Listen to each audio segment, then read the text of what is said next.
Hi hello வணக்கம். இது உங்கள் இன்பத்தமிழ் இன்ஃபர்மேஷன் ஷேர்ட் அகாடமி. இன்றைக்கி இந்த வீடியோவில் நம்ம பார்க்க போகிறது யூஜிசி நெட் ஜூன் 2024க்கான ஹால் டிக்கெட் அட்மிட் கார்டு வந்து ரிலீஸ் பண்ணியிருக்காங்க.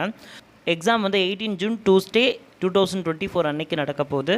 ஸோ வந்து 83 சப்ஜெக்ட்ஸ்க்கான ஹால் டிக்கெட்டை வந்து ரிலீஸ் பண்ணியிருக்கேன்னு சொல்லிட்டு இங்கே ஷெடியூல் கொடுத்துருக்காங்க. எப்படி வந்து இந்த யூஜிசி நெட் எக்ஸாமினேஷனுக்கு ஹால் டிக்கெட்டை நான் டவுன்லோட் பண்ணுறது அப்படின்றத பார்க்கலாம்.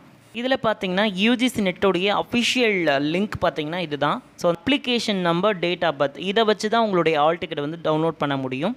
ஸோ வந்து அட்வான்ஸ்ட் இன்டிமேஷனுக்கு என்ன பண்ணோமோ அதே சேம் ப்ராசஸ் தான். அப்ளிகேஷன் நம்பர் என்டர் பண்ண அப்புறம் உங்களுடைய டேட் ஆஃப் பர்த்தை என்டர் பண்ணுங்கள். டேட் ஆஃப் பர்த்தை என்டர் பண்ண அப்புறம் செக்யூரிட்டி பின்னை வந்து என்டர் பண்ணுங்கள். அப்படின்னு கொடுத்தீங்கன்னா இப்படி தான் உங்களுடைய ஹால் டிக்கெட் வந்து விசிபிள் ஆகும். அதில் உங்களுடைய ரோல் நம்பர், அப்ளிகேஷன் நம்பர், கேண்டிடேட்டுடைய name, father name, gender, date of birth எல்லா பர்டிகுலர்ஸும் சரியாக இருக்கா அப்படின்னு செக் பண்ணிக்கோங்க. அதை செக் பண்ண அப்புறம் டெஸ்ட் டீட்டெயில்ஸ் என்ன கொடுத்துருக்காங்க அப்படின்றத கிளியர் கட்டாக பாருங்கள். டீட்டெயில்ஸ் நீங்கள் எதுக்கு அப்ளை பண்ணியிருக்கீங்க அப்படின்றத தெளிவாக பார்த்துக்கோங்க. எந்த இதுக்கு வந்து பர்பஸ்க்கு அப்ளை பண்ணியிருக்கீங்க, அசிஸ்டன்ட் ப்ரொஃபஸர், பிஎஸ்டி இந்த ரெண்டுத்துக்கு தான் நீங்கள் அப்ளை பண்ணியிருக்கீங்களா, இல்லை ஜேஏ ப்ளஸ் ஜேஆர்எஃப்பும் சேர்த்து அப்ளை பண்ணியிருக்கீங்களா, அது கரெக்டாக வந்து ஹால் டிக்கெட்டில் இருக்கா அப்படின்றத பார்த்துக்கோங்க.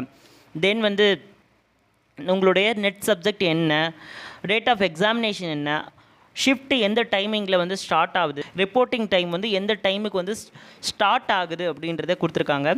என்டர் டைம் அட் சென்டர் அப்படின்னு சொல்லி கொடுத்துருக்காங்க. எந்த டைமுக்கு நீங்கள் வந்து என்டர் ஆகணும், எந்த டைமுக்கு வந்து க்ளோஸ் பண்ணுவாங்க அப்படின்றதையும் கொடுத்துருக்காங்க. ஷார்ப்பாக 9 o'clock வந்து கேட்டை வந்து க்ளோஸ் பண்ணிவிடுவேன்னு சொல்லியிருக்காங்க. 9:30 உங்களுக்கு வந்து எக்ஸாமினேஷன் ஸ்டார்ட் ஆகும். Name of the test center, என்ன சென்டர் வந்து உங்களுக்கு போட்டிருக்காங்க, எங்கே போட்டிருக்காங்க அப்படின்றத எல்லாத்தையுமே கிளியர் கட்டாக வந்து ஹால் டிக்கெட்டில் வந்து கொடுத்துருக்காங்க. ஸோ தென் அடுத்து பார்த்தீங்கன்னா செல்ஃப் டிக்ளரேஷன் அப்படின்னு இருக்குது. ஸோ உங்களுக்கு கண்டிப்பாக வந்து என்னென்ன கொண்டு வர சொல்லியிருக்காங்க அப்படின்றத பார்த்தீங்கன்னா வாட்டர் பாட்டில், அடுத்தது அட்மிட் கார்டு வந்து கண்டிப்பாக நீங்கள் வந்து பிரிண்ட் அவுட் போட்டு எடுத்துகிட்டு போகணும்.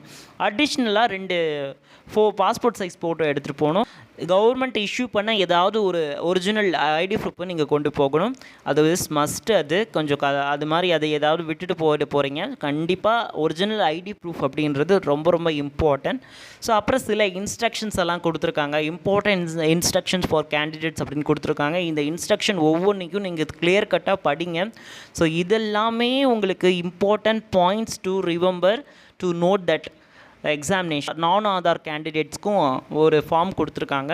ஸோ இது எல்லாமே நீங்கள் ஆதார் நம்பர் கொடுக்கல அப்படின்ற பட்சத்தில் தான் இது வந்து டிக்ளரேஷன் வந்து நீங்கள் எடுத்துக்கணும். மற்றபடி இந்த டிக்ளரேஷன் நீங்கள் எடுத்துக்க வேண்டிய அவசியம் கிடையாது. This is no need. Instructions எல்லாம் சரியாக ஃபாலோ பண்ணி எக்ஸாமினேஷனை நல்லா பண்ணுங்கள். So all the best for your exam. இந்த எக்ஸாமினேஷனில் கண்டிப்பாக நீங்கள் வந்து வின் பண்ணுவீங்க. All the best. மற்றும் ஒரு காணொலியில் உங்களை நான் சந்திக்கிறேன்.